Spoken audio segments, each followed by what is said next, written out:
nós precisamos, para a ciência brasileira continuar crescendo e ser cada vez mais importante, de ter cada vez mais escolas e universidades em todos os cantos do Brasil. Porque os talentos, não é qualquer pessoa que vira um grande jogador de futebol, nem um grande cientista, nem um grande profissional em qualquer área. A pessoa precisa ter alguns dotes naturais. Mas além dos dotes naturais, genético, né, precisa ter formação e precisa ter oportunidades. Então, nós vamos ter mais cientistas se nós, em todos os recantos do Brasil, tivermos mais locais para dar formação e oportunidade a jovens. E aí, aqueles que têm alguma inclinação para a ciência, com um bom professor, com uma boa escola, com oportunidade, ele tem uma grande chance de se tornar um bom cientista. A política de ciência e tecnologia não é mais desafiadora para mim. Então, eu, nos finais de semana, além de, naturalmente, ter uma vida social, familiar, eu dedico uma parte do meu tempo para atividades científicas. Então, eu continuo publicando com uma certa regularidade artigos nas melhores revistas do mundo e, de vez em quando, vou a um congresso, recebo artigos para dar parecer. Então, eu continuo com atividades científicas e me satisfaz profissionalmente conseguir fazer essas duas coisas. Parcialmente cientista e, ao mesmo tempo, gestor público de ciência e tecnologia. Eu sou um físico experimental, mas também sou um físico teórico.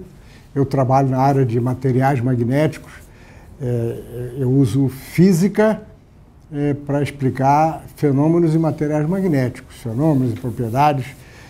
Então, eu também desenvolvi uma certa habilidade de fazer modelos teóricos, de fazer cálculos. Eu faço cálculo no computador até hoje, então, de vez em quando eu tomo conhecimento de um certo resultado experimental ou uma ideia que me traz uma certa ideia e eu, então, faço teoria. Eu tenho o meu gabinete no Departamento de Física da Universidade Federal de Pernambuco. Sempre que eu estou em Pernambuco, eu vou nos finais de semana e eu interajo com colegas e com estudantes de meus colegas, porque quando em 2003 eu fui para a FINEP, no Rio de Janeiro, eu não pude continuar dando aula. Eu tinha naquela época 2 estudantes de doutorado. E o tempo foi passando e os 2 estudantes defenderam tese e eu fiquei sem estudante. E você não atrai estudantes novos se não tiver presente na sala de aula, nos corredores. Essa história de que para ser um bom físico precisa ser ou pernambucano ou casado com a pernambucana, isso não é exatamente isso. A ciência é muito grande e a física são muito grandes. Essa história tem origem no fato de que Leite Lopes era pernambucano, de que Mário Schember era pernambucano, alguns físicos foram casados com pernambucanas, mas isso era numa época em que a física brasileira era muito pequena. A física brasileira dos anos 50 tinham 10 cientistas, 10, 12, um pouquinho mais talvez, em geral cientistas físicos na área de física nuclear ou física de partículas. A física do estado sólido, a física de materiais, não existia. Olha que o transistor foi inventado em 1947 pelos Estados Unidos, por físicos americanos, físicos.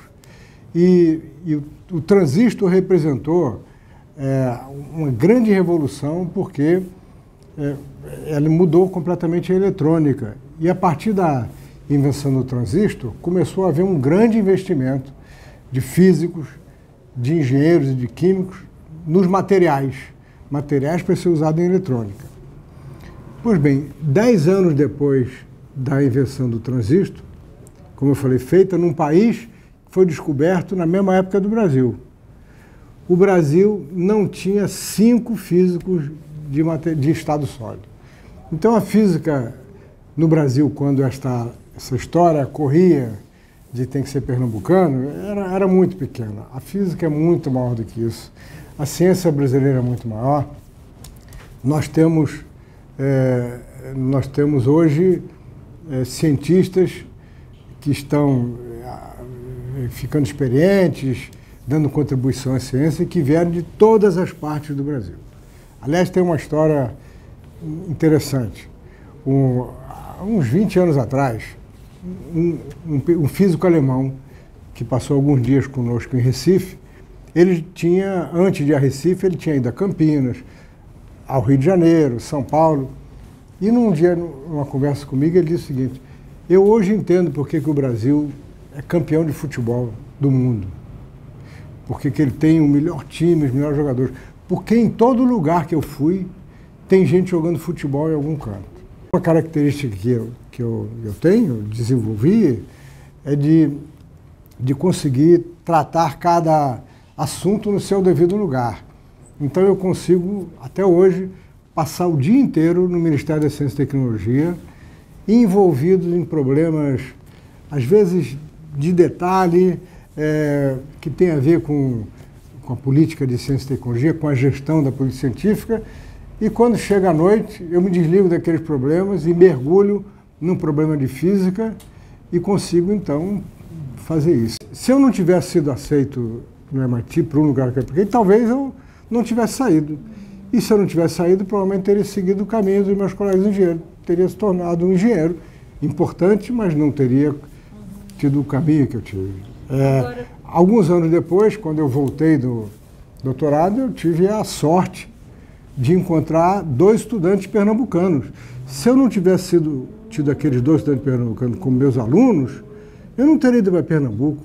A vida da gente é assim mesmo, é um conjunto de